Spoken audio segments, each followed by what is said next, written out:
Hello, this is Adolf. Welcome to the video lecture series on the course of Design of Steel Structure. So, by the previous video, we started our unit number 4, compression of compression member, design of compression members. So, in that previous video, we saw some of the basic terms and basic points we have to remember during the design of compression member. In this video, we are going to see about the design of compression members. What is the design procedures? How we have to do the designs in the compression members in the working stress method concept by working stress method concept. So, working stress method concept is given in the IS 800 1984. So, first we have to find the design compressive strength PAC of a member. So, the design compressive strength can be calculated by using the formula area, effective sectional area of a member, AE into sigma AC. So, this area is the effective sectional area of the member and sigma AC is the axial allowable compressive stress of the member. So, by this we can find our compressive strength PAC is into AE into sigma AC we can find. So, sigma AC is given by Merchant-Rankine formula. So, this Merchant-Rankine formula is given in IS 800 1984. So, by that formula sigma AC is equal to 0.6 Fy FCC divided by Fy power n plus FCC power n, this whole into the power of 1 divided by n. So, this whole term should be less than or equal to 0.6 Fy. So, for a mild steel Fy is 250. So, this whole term should be less than or equal to 0.6 into 250, that is equal to 150. So, the whole term, it should be for mild steel, it should be 150.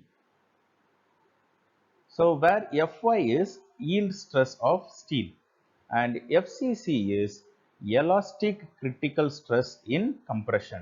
It is derived by pi square E by lambda square. So, that lambda square we know pi square E by lambda is effective length by R into whole square.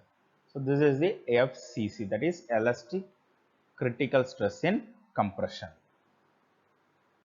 So, E is the Young's modulus of the steel, that is 2 into 10 to the power 5 Newton per mm square. 2 into 10 to the power 5 Newton per mm square. So, KL by R we know slenderness ratio and N is a material factor. So, N is a material factor. So, we will take for steel N is equal to 1.4 we have to take. So, if n is not given in a question for a steel, we have to consider the n is equal to 1.4 and R is the radius of gyration. So, formula is root of I by A. So, I is the moment of inertia, A is the area. So, this is how we have to find our design compressive strength of a member. So, what is the design procedure? How we have to start a problem and we have to continue that, and we have to how we have to find out the values. First, we have to assume some value of sigma AC. And by that value, assuming some value of sigma AC, by that value, we have to calculate the approximate gross sectional area required. So, we know EAC is equal to AE into sigma AC. So, by assuming this sigma AC, we are going to find the A approx. So, A approx is axial compressive load divided by sigma AC, what you are assumed. So what you are assumed.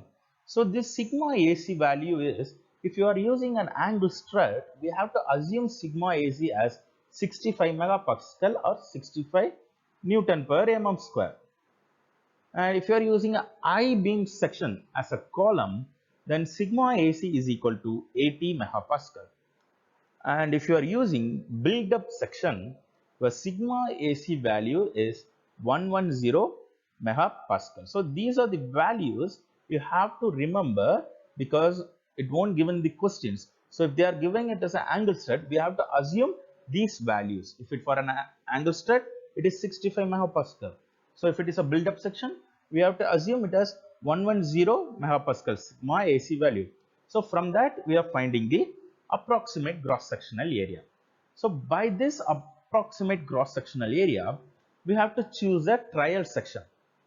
This trial section having the area almost equal or greater than the approx area.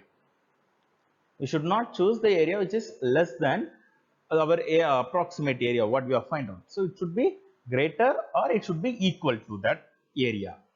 So after choosing it, we have to determine the actual permissible stress corresponding to maximum slenderness ratio of the trial section.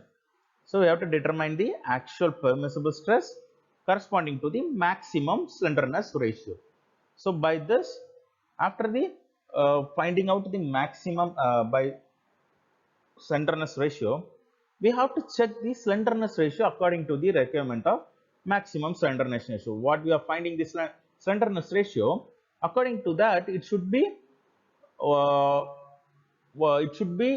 limited to the maximum slenderness ratio. It should not greater than the maximum slenderness ratio. So if it is greater than the maximum slenderness ratio, and we have to redo the second step. So we have to redo the from the second step. We have to choose some other section and we have to check the slenderness ratio and everything. So if it is less than the maximum slenderness ratio, then we will calculate the safe load to be carried by trial section. So how we are calculating the safe load? By multiplying the actual permissible stress by the area of trial section. So if this, by this we have to do our design procedure in the compression members. Slenderness, maximum slenderness ratio. If a member carrying a compressive load from dead and imposed load is live load. So carrying a load from dead load and imposed load, maximum slenderness ratio is 180. If the same member is subjected to compressive load resulting only from combination with wind or earthquake action, then our maximum slenderness ratio is 250. And if the compression flange of a beam restrained against a torsional buckling, then our maximum slenderness ratio is 350. So these are the maximum slenderness ratio we have to check with our section's slenderness ratio. So after we finding out the sigma AC, this sigma AC is found out by wind or subjected to wind or earthquake load. This sigma AC has to be exceeded to 33 1/3%. That means sigma AC will turn into 4/3 times of sigma AC. Then this sigma AC will be used for the calculation. So according to the lambda value, we can find the permissible stresses. So this table is given for Fy 250 megapascal. But in IS 800, 1984, there are various lambda and sigma value for various Fy values. So this one is only for Fy 250 megapascal. So if you consider lambda, then lambda 10, its sigma AC value is 150. So if you find the lambda slenderness ratio, then we can find the sigma AC by using this table. Just check the table. This every lambda values are in whole numbers. That is 10, 20, 30, 40, 130, 140. These are the whole numbers they are having. So, but a round of number 10, 20s, these are the round of numbers. So, if your lambda value is 25, so how we can find the value? Because in the table there is no 25 option, there is 20 and 30 are there. So, we have to use interpolation method to find the sigma AC value. So we can find the how we have to do the interpolation by using a small example. So calculate the value of sigma AC for lambda 55.55 using interpolation formula. Take Fy 250 megapascal. So there are three options, three lambda values are given and three sigma AC values are given: 40, 50, 60, 139, 132 and 122. These values are given. So what is our lambda value? It is 55.55. So where it is lying? It is lying between 50 to 60. So 50 to 60 is like 55.55. So for that, sigma value is 132 and 122. Sigma value is 132 and 122. We have to find the sigma AC value for for lambda value 55.55. So see here, the lambda values, or if lambda values are increasing, your sigma AC values are decreasing. So your value, the finding out value, it should be less than 132, but it should be greater than 122. It lies between 132 to 122. So how we can find it? Sigma AC is equal to psi 1 minus psi 1 by psi 2 divided by lambda 2 minus lambda 1 into x. So in the question it says lambda is this, our lambda is 55.55. But in the table we have lambda values as 50 and 60 and sigma AC values as 132 to 122. But our lambda lies between 50 and 55. So our x is the distance between where it is lying, our current lambda. So question lambda minus lambda 1. So that is 55.55 minus 50. That is 5.55. So from lambda 1, this is lambda 1, this is lambda 2, and this is sigma psi 1, this is psi 2. So from the our lambda, current lambda is lies 5.55 from a lambda 1. So that is our x. And psi 1, it is 132, psi 2 is 122, lambda 1 is 50 and lambda 2 is 60.